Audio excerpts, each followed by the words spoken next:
Welcome back to the Radisson Blue Edwardian Bloomsbury Street Hotel.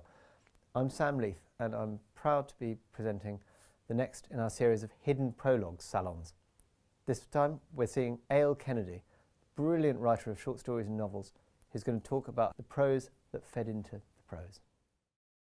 What I brought was The Phantom Tollbooth, a children's book, The Magician's Nephew, a children's book, not actually my favourite of those Narnia stories, but there's a bit in it that really got to me. And if we have time, a book about David Hare, which is what happened to me a little bit later. He stretched lazily, rubbed his eyelids, scratched his head, and shivered once as a greeting to the early morning mist. "I must wake Cromer for the sunrise," he said softly. And then he wondered what it would be like to lead the orchestra and to colour the whole world himself. All the flowers suddenly appeared black. The grey rocks became a lovely soft chartreuse, and even peacefully sleeping Tock, which is his dog, it's a watchdog, changed from brown to magnificent ultramarine.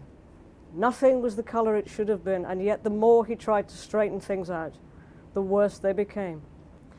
Can you imagine a stretch of grassy land bubbling like water in a pot? For that is really the best description of what was happening.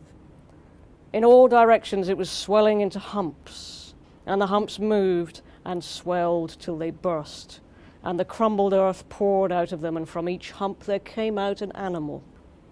But the greatest moment of all was when the biggest hump broke like a small earthquake, and out came the sloping back, large wise head, and the 4 baggy trousered legs of an elephant. Now you could hardly hear the song of the lion. There was so much cawing, cooing, crowing, braying, neighing, baying, barking, lowing, bleating, and trumpeting. At what age 7 you came to across both these things? Did this kind of giant light bulb go off going, this is a metaphor for writing. This is what I want to do. If I think of children's books that passages of which I have never ever forgotten, it's those 2 passages. When I was reading them, I was going, for God's sake, this is just about you making stuff. This is about the ability to sing an entire previously uncreated world into being.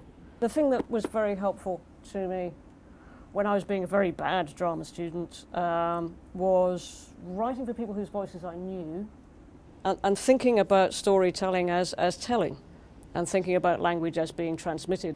Jokes are constructed like clocks, as precisely as anything you can imagine. It's true that the quality of laughter you will receive is proportionate to how carefully you follow David's instructions, the instructions within the writing. If there's one I don't know, or well, or even ... not observed, you might get a laugh because it's funny, but it won't be all it could or should be. You must always make sure that if there is a consonant on the end of the last word of the punchline, it is unnaturally stressed, because if the audience don't hear it in unison, you won't get the laugh. Simple stuff. But you are looking at engineering at that level. I mean, you're making stuff up in your head, so you're training it to not, when you turn around and say, well, but why is he in the lift with a severed head of a meerkat? Why? And normally, initially, your head will go, I don't know, just came to me, you do it. And you go, no, you have to do it. I can't do this with just my frontal lobes. You came up with the idea, why?